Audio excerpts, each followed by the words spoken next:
hammered. I had kept the Steelers on Tuesday, Christmas Eve. I kept them out of the herd hierarchy. I was told I got a lot of flack, didn't see it. But they really are what I thought they were before the season. And all of us knew this. Remember, before the season, J-Mac and I kept looking and saying, just go to the last 6 to 7 games. That's the season. They're going to beat the crappy teams. They're a well-run organization.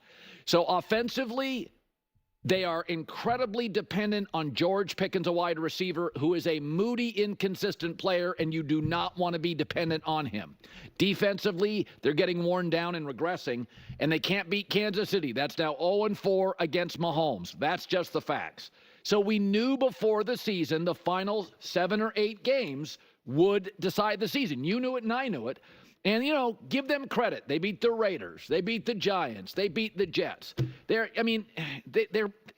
just too structurally strong to ever be bad. The problem with the Steelers is their floor has become their ceiling. Their floor is they've never had a losing season with Tomlin. And their ceiling is they've never had a losing season with Tomlin. They're mushed slightly better than average. They're offensively limited, very dependent on a pass rush defensively, and they don't really belong in the upper class of the AFC. So they're just 2-6 this year when they score just 20 points.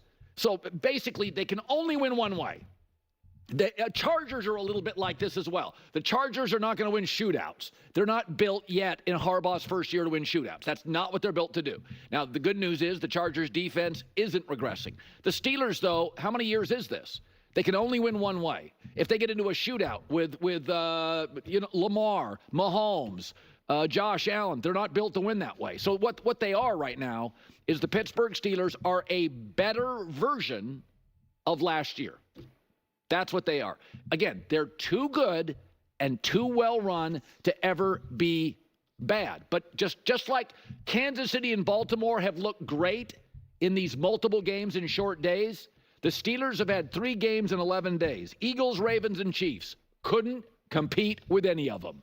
So this is who they are. They are a better offensive version than last year.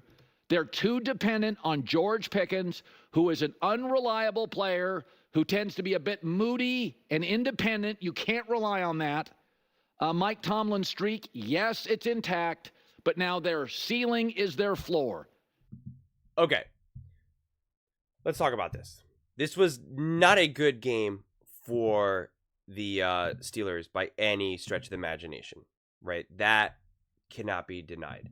I don't think it's fair to say that they weren't able to compete in those 3 games, especially against the Ravens and the Eagles. I think they did compete. They didn't get the outcome they wanted, but I think the score ended up being a little bit more misleading than it was. I talked about the Steelers game versus the Ravens. I think Russ and the team played pretty well. Just 2 bad plays. 2 bad plays that they really really hurt them. And the reality is we see quarterbacks and players make a couple bad plays all the time and not have to actually really pay the repercussions for it. Perfect example of that is Matthew Stafford against the 49ers a couple weeks ago had like 4 bad plays. Could have had 4 possible interceptions and none of them were. And so it was just sheer luck that he did not suffer the consequences of that. Russ made a terrible throw, terrible decision, suffer the consequences. They were driving. We're going to most likely score a touchdown, gets hit, fumbles the ball, suffered the consequences for it. So not all bad plays even do you actually ever end up necessarily suffering for them. Unfortunately for the Steelers, they did. Same thing against the Eagles. The Steelers actually played pretty well. Yeah, it wasn't this great game. They were not full strength, and so the fact that they were kind of competing still really holds a lot of weight to me. And then you have a really bad fumble. Like they were driving. They were about to tie the score up. And then again, who really knows? So I think those games were in a way somewhat closer. But I totally understand why you leave watching those games and think the Steelers are not as good as the Ravens. The Steelers are not as good as the Eagles. Like, I still think that that's a totally fair conclusion to draw. And then against the Chiefs, there was opportunities. There was absolute opportunities. I think even at halftime, which I really didn't watch because I was having trouble streaming this game on Netflix and stuff like that. It was, I don't even want to talk about it. It made me so angry. I just want sports to just be back what it was, man. Just put it on regular TV. Everyone just stop with this nonsense. But anyway, that's a side thing. And I remember like the one guy, again, whoever it was, I only heard like a quick 10 seconds of it because I was trying to get through it, was him being like, the Steelers have had so many opportunities that they just, they haven't, like, he was actually like frustrated. He was like, they just haven't been able to take advantage of.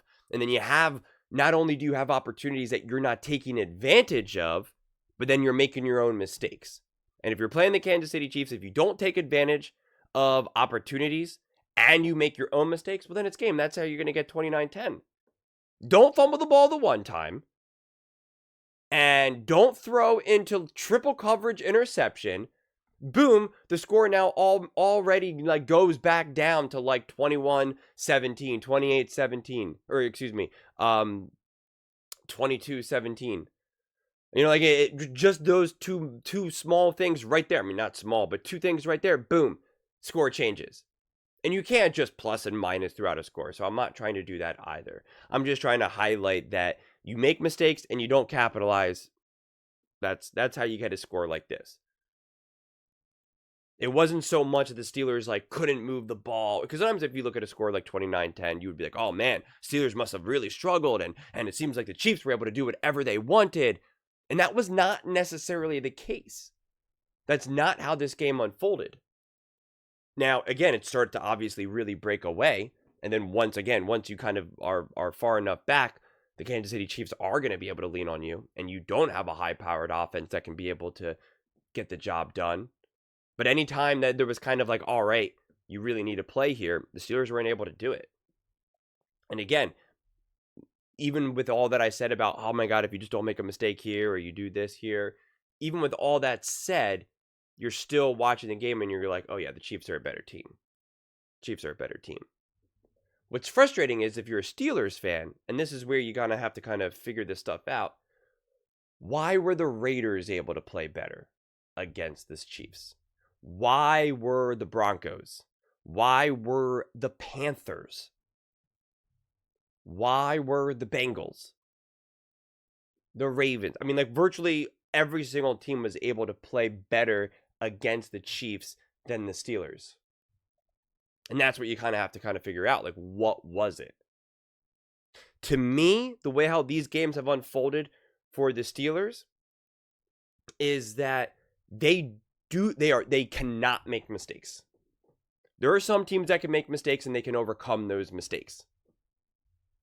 The Ravens, the Bills, the Chiefs, but the Chiefs really don't make mistakes. That's honestly what their superpower is. The Steelers, I just do not. I think the Steelers, when they make a mistake, they fall off a cliff. They need to play so much more complete, high-quality, perfect football. They make a mistake, they fall off. The score just goes. That's what we've seen in these last three games. In all three games, we can really point to some very specific points in the game where you're like, if that just didn't happen, we're talking about a tie score or down by 3 or up by 3 or taking the, whatever it may be. And that changes everything in football. It changes everything. It changes everything. 1 minute, you're about to tie. The next minute, you're down by 14. It just changes everything in football. Football is so fickle like that. So fickle. And you got to really be able to bring it to be able to be like, oh man, now we're down by 14. All right, we're going to march down the field. We're going to score a touchdown. Boom, we're back to a one-score game. And then our defense is going to force the 3 and out. Let's go. Like, you need to be able to bring it to be in that position. And I just don't think the Steelers are there right now. And like I said, going into this game, I don't even necessarily needed to see them win this game, but needed to see them look like they belonged more, and they didn't. And I was very disappointed with some of the decisions that I even just saw Russ make, or even some of the game plan. With the moon ball, I get it. That's Russ's, his signature throw and all that, but you can't just keep relying on some of that. Did you not see what the Chiefs did this game? My goodness. How many insanely quick short throws did Patrick Mahomes throw? Even for first downs, even for like 8-yard gains. It was hike and just like whipped it out right away. I mean, like it was so rapid. So rapid. That's what Andy Reid's been doing with Mahomes all season. But they're still kind of, wanting Russ to kind of still be a little bit more magical. And I just don't think it's conducive to being as efficient as you can be, especially considering the construction of this offense and then what you would be asking for this defense. Because again, the defense, like, yeah, I know they gave up 29 points, but like they had extra possessions. Like it's turnovers, which then led to short possessions. So not only did now the Chiefs get extra possessions, but then they also got shorter offensive possessions for the Steelers offense. So then again, now you're asking even more from the defense. Short rest, like all of this stuff just ends up being cumulative. And it's a dam that eventually breaks. Do I think that this is just like over? Do I think it's proof that Pittsburgh can't hang? I don't think so. Because look what happened to the Texans versus the Ravens. That's proof that team really can't hang. That's proof of that. It is. What the Ravens did against the Giants. Yeah, that's rough. I think the Steelers can hang. I think they can beat the Ravens, the Chiefs, and the Eagles. But not how they've been playing. Not how they've been playing. They have to kind of get back to their more conservative roots. Be way more strategic and have to take care of the ball and minimize penalties. I mean, that is the type of team that this team is. When you are a defensive Mike Tomlin team, it is take care of the ball. Again, every team needs to, but not every team really needs to rely on that. The Steelers need to play more complete football. Look no further than the Kansas City Chiefs, who have done that for the last couple of years. They have not had this higher-powered offense. They have had a more defensive-led team. Minimize penalties, minimize mistakes, you win games. But the moment you turn the ball over, the moment you start racking up penalties, it's over. You can't overcome it. You just can't. Especially if you're playing against another good team, another great team. But those are just my thoughts. I'd absolutely love to hear yours. What do you guys all think about the Pittsburgh Steelers? What do you all think about watching it on, Netflix? Let me know in the comments below. I read every single comment. So whether you agree with me or disagree with me, either way, let's get in some discussions. Let's get in some fights. But ultimately, let's just have some fun. And please do consider subscribing. We're building an amazing community here, and I absolutely love to see you part of it. I want to build something that we all genuinely feel connected to. Something that we're really excited to be part of. I think we're well on our way to doing it. Please don't forget to give this video a thumbs up, as it really does help with visibility and the algorithm. Thank you so much, and see you next time.